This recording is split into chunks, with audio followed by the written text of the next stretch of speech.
SSC group C group D exam তো হয়ে গেল, তাহলে কি এবারে স্কুল সার্ভিস কমিশন 9-10-এ হাত দেবে?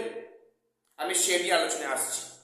এবং লাস্ট ইডাব্লিউএস প্রশ্ন ভুল মামলা, এক্সপায়ারি অফ প্যারেন্ট বা এক্সপিরিয়েন্সের 10 মার্কস, এই আপডেটগুলো আজকের ডেট অবধি কারেন্ট আপডেট কি আছে আমি সেটা নিয়ে আলোচনা করছি।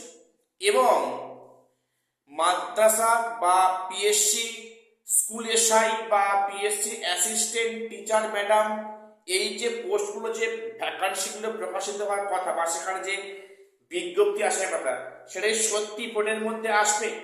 আর আমরা কি তার জন্য কি এখন থেকে প্রিপারেশন নেব? আমি সে নিয়ে আজকে আলোচনা করছি। প্রত্যেকে ভিডিওটা শেষ অবধি দেখো। এবং যারা এই প্রথমবার দেখছো, প্রত্যেকের চ্যানেলটা সাবস্ক্রাইব করে দিও এসএসসি এবং পিএসসি গুরুত্বপূর্ণ আপডেট পাওয়ার জন্য। আজকে প্রথম যেটা বলবো, দেখো SSC group C group D exam তো সমাপ্ত। 1 মার্চ হয়েছে গ্রুপ সি, গতকাল 8 মার্চ হলো গ্রুপ ডি। তো যেটা কমিশন বারে বারে বলছিল যে গ্রুপ সি গ্রুপ ডি নিয়ে অনেক চাপের মধ্যে আছে, তাই 9-10 এবং একাদশ দ্বাদশ সেখানে নাকি প্রক্রিয়াগুলো মানে সঠিকভাবে করতে পারছিল না। তাহলে এখন তো গ্রুপ সি গ্রুপ ডি পরীক্ষা হয়ে গেছে, এবারে কমিশন কি বলবে? তাহলে কি এবারে সত্যি কমিশন 9-10-এ হাত দেবে? যেটা কমিশনের চেয়ারম্যান বলেছেন, একটি সংবাদ মাধ্যমে বলেছেন যে সেখানে 20 মার্চের পর থেকে কিন্তু 9-10-এর ভেরিফিকেশন প্রক্রিয়া শুরু হবে এবং তার পরে পরে কিন্তু এই প্রক্রিয়া কন্টিনিউ হবে। তার পাশাপাশি সেখানে 9-10-এ ইন্টারভিউ কাজ শুরু হবে। আসলে অ্যাকচুয়ালি বিষয়টা কি তোমরা যদি একটু ভেবে দেখো, দেখো একাদশ দ্বাদশ ভেবে দেখো, সেখানে কাউন্সেলিং শুরু হয়েছে কবে থেকে?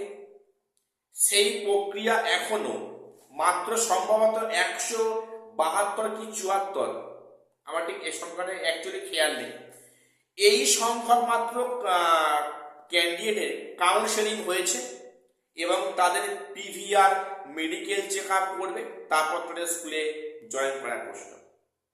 এই হচ্ছে বিষয়টা। তাহলে যে একাদশ দ্বাদশের যে হিউজ সংখ্যক সেখানে যে এখনো কাউন্সেলিং বাকি আছে কোর্স সাবজেক্টে, সেগুলোর কাউন্সেলিং তো একদিনে হবে না।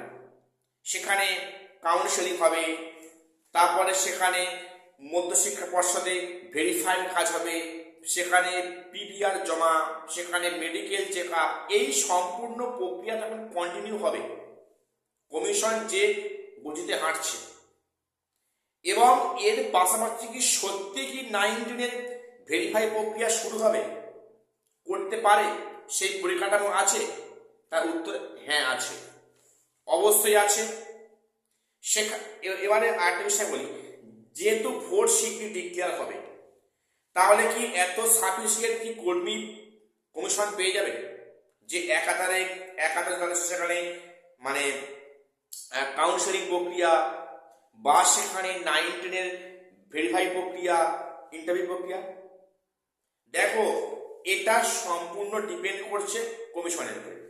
কমিশন যদি মনে করে করবে, অবশ্যই করতে পারে, সেই পরিকাঠামো কিন্তু আছে, সেই ইনফ্রাস্ট্রাকচার অবশ্যই আছে এসএসসিতে।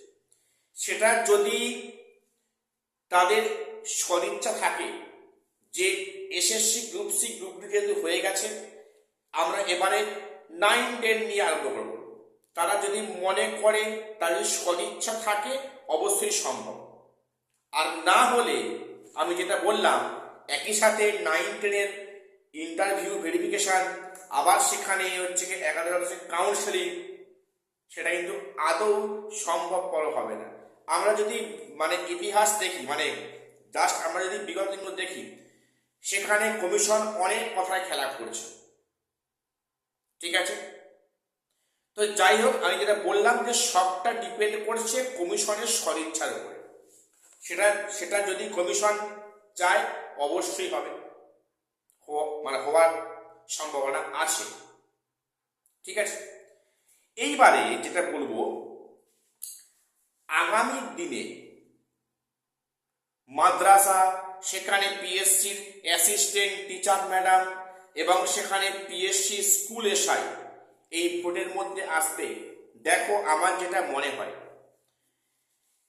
ভোট প্রক্রিয়া কিন্তু কোড অফ কন্ডাক্ট হয়তো শিগগিরই লাগু হবে। তা এর মধ্যে আমার অন্তত মনে হয় না যে সেখানে এই সমস্ত নিয়োগ বিজ্ঞপ্তি প্রকাশিত হবে এই অন্তত মার্চের মধ্যে। মাদ্রাসা বা সেখানে পিএসসি অ্যাসিস্ট্যান্ট টিচার ম্যাডাম এবং পিএসসি স্কুল এসআই, দেখো সেটা যদি মনে করে সেটা পাবলিশ করতে পারে, কিন্তু সামনে ভোট আছে, ভোট বড় বালাই আমাদের ওয়েস্ট বেঙ্গলে। তো কাজেই সেখানে তো মনে হয় না যে এর মধ্যে এই বিজ্ঞপ্তি পুনরায় আসতে পারে, আবার আসতেও পারে। তবে হ্যাঁ, শুনে রাখো, আপারের বিজ্ঞপ্তি কিন্তু আসবে। আপারের বিজ্ঞপ্তি এই মার্চের মধ্যেই প্রকাশিত হবে। 31শে মার্চের আগে কিন্তু আপারের 21,000 প্লাস ভ্যাকান্সিতে কিন্তু মানে বিজ্ঞপ্তি আসছে। তোমরা এখন থেকে বাড়িতে পড়াশোনা স্টার্ট করে দাও।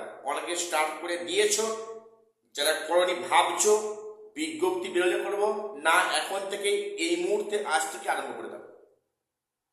ঠিক আছে? কেন বলছি, আগামী যে গ্রুপ সি গ্রুপ ডি হয়ে গেছে, কাজে এর মধ্যে কিন্তু আর পরীক্ষা কোনো মানে ব্যাপার নেই। কাজেই ভোটের মধ্যে সরকার বা কমিশন চাইলে একটা পরীক্ষা বিজ্ঞপ্তি জারি করার, সেটা হচ্ছে আপার প্রাইমারি হওয়ার চান্স খুব বেশি, সম্ভাবনা খুব বেশি। এবারে বলি যে ইডাব্লিউএস বা প্রশ্নভুল মামলা, এক্সপিরিয়েন্সের 10 মার্কস এবং এক্সপায়ারি অফ প্যারেন্ট, এগুলো নিয়ে দেখো বিগত কিন্তু কয়েকদিন কোনো আপডেট পাওয়া যায়নি। কেন পাওয়া যায়নি?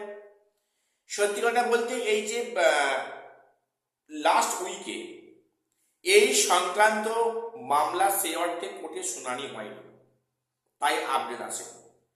প্রত্যেকে এই চ্যানেলটা সাবস্ক্রাইব করে রাখবে।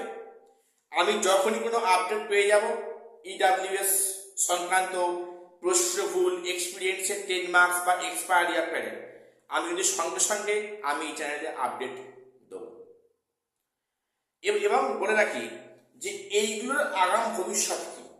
দেখো হয়তো একের পর এক নিয়োগ হয়ে যাবে, তারপরে এক্সপায়ারি অফ প্যারেন্ট, প্রশ্নভুল, এগুলো আদৌ টিকবে তো?